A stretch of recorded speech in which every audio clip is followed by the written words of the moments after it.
August 1221. The narrow valleys north of Parwan echo with a sound the world has learned to fear. The thunder of Mongol horses. 30,000 riders sweep forward, their composite bows ready, their formation fluid as water. They have conquered cities from China to Persia. They have slaughtered armies 3 times their size. No force on earth has stopped them. But today, in these Afghan mountains, something impossible happens. The horses slow. The arrows come not from the Mongols, but at them. Thousands upon thousands, blackening the sky, ripping through flesh and leather. The formations compress. The riders fall. The most feared cavalry on earth cannot move, cannot maneuver, cannot escape. This was the Battle of Parwan. To understand how an army of foot soldiers destroyed the Mongol war machine, you must first understand one simple question. What happens when an unstoppable force built on movement meets a defense built on absolute stillness? The Hindu Kush mountains rise like a fortress wall across Central Asia, their peaks scraping the sky, their valleys carved by ancient rivers. Through these mountains runs the critical passage connecting Persia to India, a corridor of stone and snow that has channeled armies for millennia. Here, geography creates power.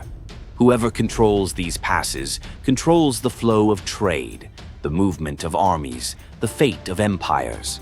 By 1221, the Khwarazmian Empire that once dominated this region lies in ruins. Genghis Khan's armies have swept through Persia like a scythe through wheat, shattering cities, annihilating resistance, leaving only ashes and terror. The Mongol strategy has proven unstoppable: superior mobility, devastating horse archery, psychological warfare that turns rumor into weapon.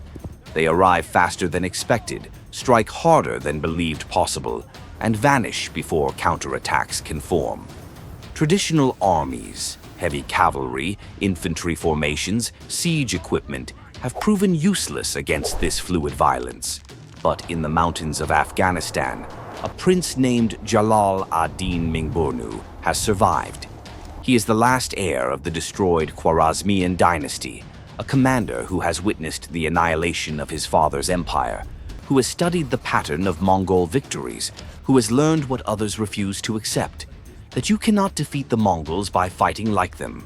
The Mongols believe in mobility as absolute advantage. Their horses provide speed, range, flexibility. Their composite bows strike from distances where enemy weapons cannot respond. Their tactics, feigned retreats, envelopments, harassment from multiple angles, exploit the rigidity of traditional armies. They believe that any force that cannot match their mobility has already lost.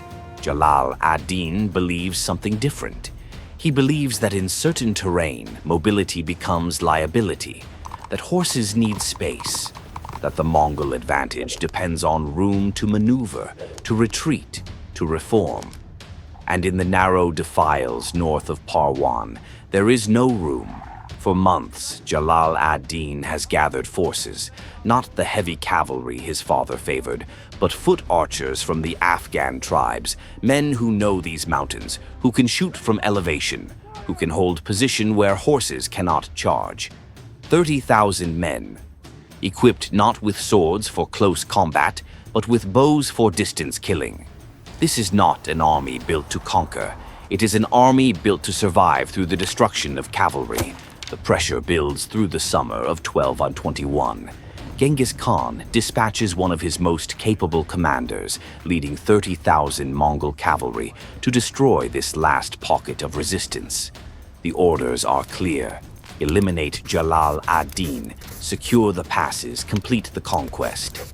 The Mongols have never failed such a mission. For Jalal ad-Din, there is nowhere left to retreat. Behind him lies India, but flight means abandoning his people, his claim, his purpose. Before him lies the approaching Mongol horde. The decision crystallizes with brutal clarity. He will not run, and he cannot win through conventional battle. So he will create a battlefield where conventional rules do not apply. The Mongol commander leads his forces with confidence born from 100 victories. His 30,000 riders are organized in the standard Mongol formations: vanguard scouts, main body in flexible columns, reserve forces ready to exploit any opening.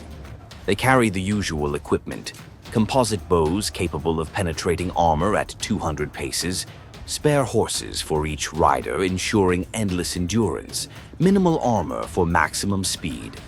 The strategy is familiar: locate the enemy, harass with arrow volleys, feign retreat to break their formation, then envelope and destroy them in the open field. The Mongol commander does not expect a true battle.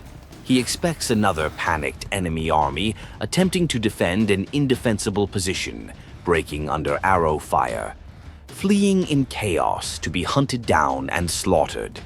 The terrain presents difficulties. The narrow valleys limit deployment, but difficulties are not dangers. The Mongols have fought in mountains before. Jalal ad-Din studies the approaches to Parwan with different eyes. He knows his foot archers cannot survive on open ground. Mongol cavalry would circle, shoot, retreat, and bleed them dry without ever committing to close combat. He knows traditional defensive formations invite the feigned retreat, the encirclement, the annihilation his father's armies suffered. But he knows something else: that the valleys north of Parwan funnel like a closing fist, that their sides rise steep enough to prevent mounted assault, that their width narrows to corridors where 30,000 horses become a compressed mass unable to maneuver. He positions his army not in the valley floor, but on the heights.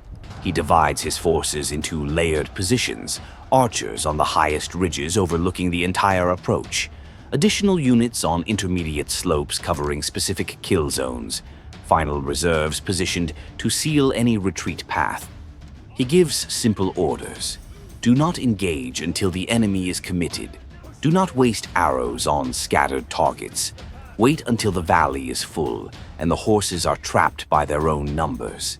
And that quiet decision leads directly to the Battle of Parwan. The Mongol cavalry enters the valleys in late August, their advance careful but confident.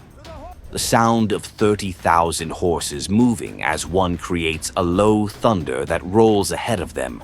Hooves on stone, the creak of leather saddles, the jingle of equipment, the occasional snort of animals sensing the altitude. Their banners stream in the mountain wind, the white horsehair standards of elite units marking their formations. The vanguard scouts report the valley ahead, note its narrowing width, observe the absence of enemy forces on the approach. They see difficult terrain but detect no immediate threat. The main body follows, formations tightening as the valley walls compress inward. The riders adjust naturally, contracting from broad deployment to narrower columns, still maintaining cohesion, still ready to deploy once clear terrain returns. They see the heights on either side, steep, rocky, forbidding, but empty of movement. The tactical assessment is simple. The enemy has abandoned the high ground, likely retreating toward Parwan itself. The narrowness of the valley presents inconvenience, slowing the advance, but nothing more. They have ridden through mountain passes before. Once through, they will deploy on better ground and destroy whatever resistance remains. The formation compresses further as the valley narrows. The lead elements are 3 kilometers into the defile. The center is 2 kilometers in. The rear guard is just entering. 30,000 riders now occupy a corridor barely wide enough for formations 20 horses across. But they remain organized, disciplined, ready. They see difficulty. They do not yet see the trap. For 3 days, Jalal ad-Din's forces have occupied the heights in absolute silence. They have studied every meter of the killing ground below, marked the ranges, positioned ammunition stores at each station. The tactical plan is brutally simple: Let the enemy enter completely, then destroy them with coordinated arrow fire from elevations they cannot reach. At the highest ridge points, 2,000 archers command views of the entire valley. Their role is range finding and initial volleys, creating the first chaos that stops forward movement. Below them, on intermediate slopes 800 meters apart, 10,000 archers hold positions overlooking specific sections of the valley floor. Their assignment is sustained fire into compressed formations once movement stops.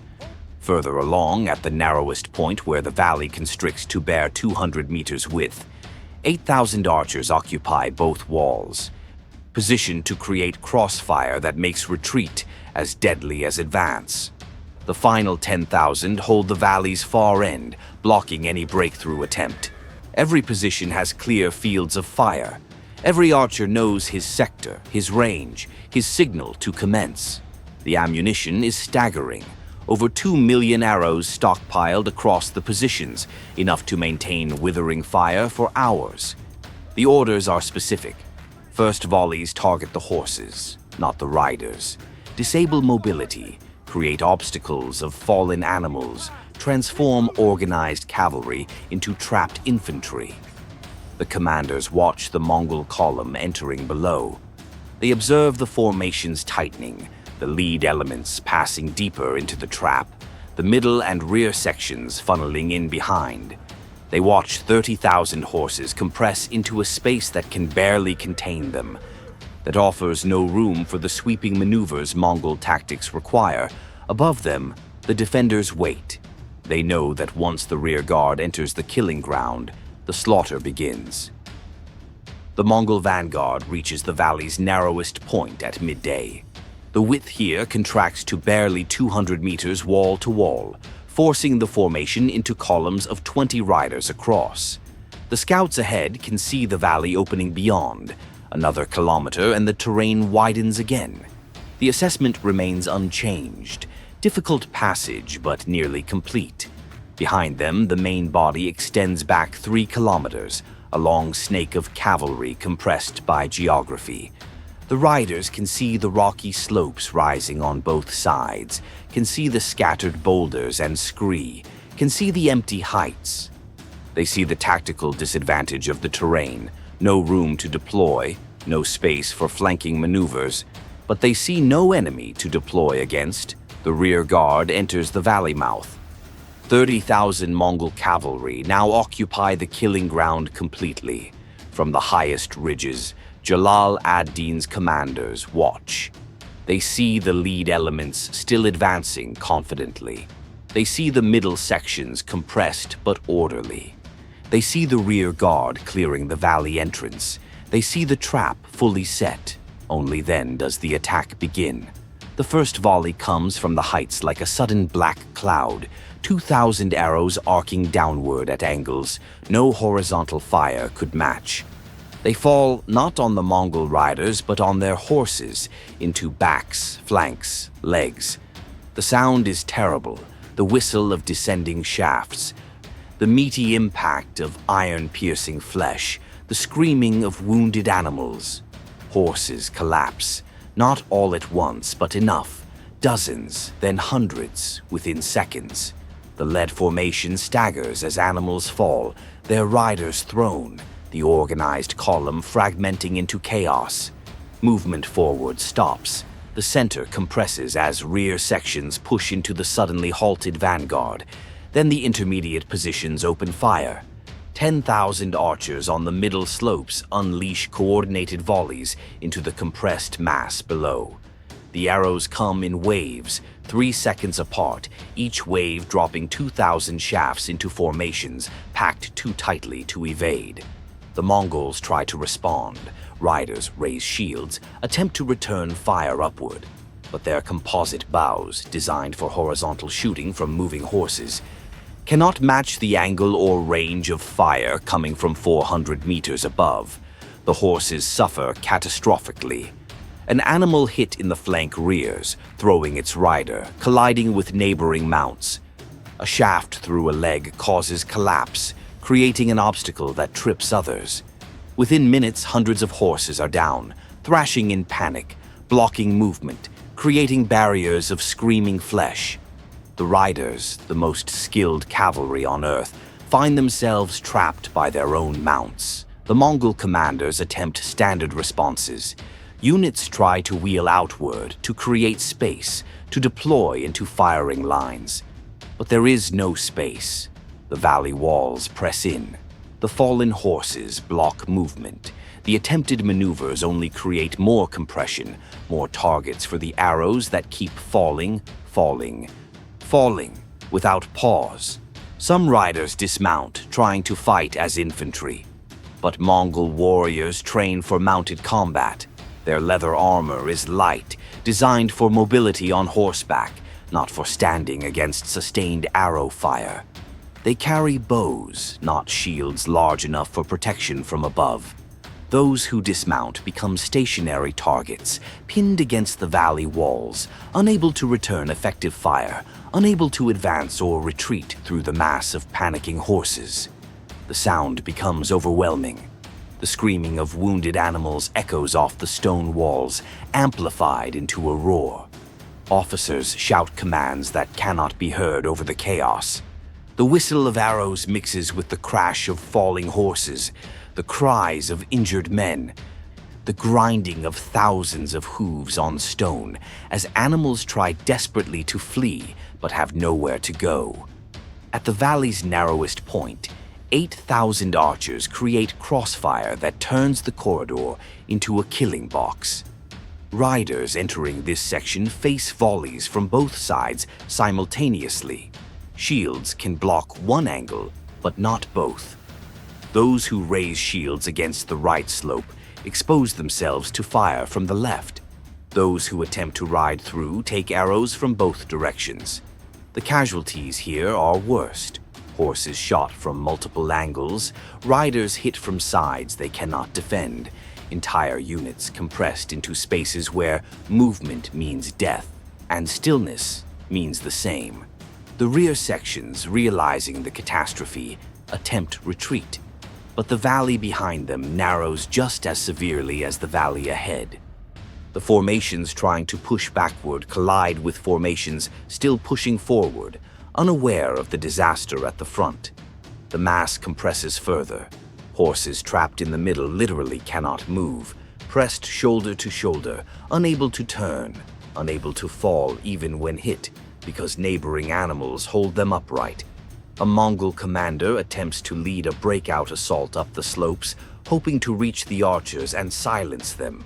200 riders charge upward. The terrain defeats them before arrows do. The horses slip on scree, stumble over boulders, cannot maintain footing on the steep grade. The riders who dismount and climb on foot make it barely 50 meters before concentrated fire cuts them down. The assault collapses. The bodies slide back down to the valley floor. Men try to use fallen horses as cover. There is no room to maneuver them into position. They attempt to form shield walls. The arrows come from above, over the shields, dropping vertically into unprotected backs. They try to suppress the archers with return fire. The range is too great, the angle too severe, the ammunition insufficient against enemies who shoot from stockpiles built over weeks. The afternoon sun tracks westward. The arrows continue. The Mongol cavalry, 30,000 of the finest warriors on Earth, dies trapped in a corridor of stone, killed not in glorious charge or tactical defeat, but in methodical slaughter, unable to use their speed, their archery, their tactical brilliance. Everything that made them unstoppable becomes useless. After 4 hours, the Mongol commander accepts the unbearable truth. There is no victory here, no tactical solution, no maneuver that changes the mathematics of geometry and elevation. He signals retreat for those who can still move. The withdrawal is chaos, not strategy. Units at the rear, least damaged, turn and flee back through the valley entrance, abandoning those trapped further in. The middle sections attempt to follow, but the mass of dead and dying horses creates obstacles that force riders to dismount, to climb over the bodies of their own animals, to run on foot while arrows keep falling. Some make it out. Many do not. By nightfall, the valley is silent except for the moaning of wounded men and animals. The Afghan archers descend cautiously, not to pursue but to secure the battlefield. What they find is carnage on a scale that shocks even them. Thousands of dead horses, bodies layered 3 and 4 deep in places, equipment scattered across kilometers, the ground soaked with blood. The Mongols have abandoned everything: spare horses, supply carts, weapons, armor, even their wounded who cannot walk. The banners that marked elite units lie trampled in the mud. The composite bows that terrorized nations are scattered like kindling. The valley that was supposed to be a passage has become a graveyard. The defenders do not pursue the retreating remnants. They remain on the heights, watching the survivors stagger away into the gathering dark. Their objective has already been achieved. The Mongol army sent to destroy them has been destroyed instead. The battlefield at dawn shows the mathematics of the slaughter with terrible clarity. Estimates suggest 12 to 15,000 Mongol dead, perhaps 5,000 more wounded and captured. The survivors, perhaps 10,000, flee eastward in disarray, their cohesion shattered, their aura of invincibility broken. Against them, Jalal ad-Din's losses are minimal. A few hundred casualties, mostly from Mongol arrows, shot before the formations collapsed. It is one of the most lopsided victories in military history, and it happened in less than a day. News of Parwan spreads across Central Asia like wildfire in dry grass. In the smoldering ruins of Persian cities, in the scattered remnants of the Khwarazmian Empire, in the courts of distant kingdoms that have heard only of Mongol invincibility, the message arrives with the force of revelation. They can be beaten. For the Mongol Empire, Parwan represents a rare and shocking reverse. Genghis Khan himself must acknowledge that his forces have been outmaneuvered, that terrain and tactics have negated his army's fundamental advantages. The campaign to secure Afghanistan stalls. Resources must be redirected. The assumption of inevitable victory, the psychological weapon as important as arrows and horses, suffers its first major crack. The battle challenges conventional military wisdom of the era. For centuries, cavalry has dominated warfare, particularly the light cavalry tactics the Mongols perfected. Parwan demonstrates that under specific conditions, terrain that restricts mobility, elevation that provides advantage, discipline that maintains position, infantry archers can not only resist cavalry, but annihilate it. Military commanders across Asia study the battle, learning that the Mongol threat is not magical, but tactical, not invincible, but dependent on conditions they can control. For Jalal ad-Din, the victory brings legendary status but limited strategic gain. He has proven himself a brilliant tactical commander, capable of analyzing enemy strengths and engineering their reversal. But one victory does not rebuild an empire. The Mongol forces regroup, avoid similar terrain traps, and eventually drive him from Afghanistan. Yet Parwan ensures he is remembered not as the prince who lost his father's empire, but as the commander who shattered the myth of Mongol invincibility. The long-term military impact ripples through subsequent centuries. Commanders facing superior cavalry learn Parwan's lessons, that geography can be weaponized, that forcing mobile forces into constrained spaces neutralizes their advantages, that elevation provides asymmetric advantage in archery combat.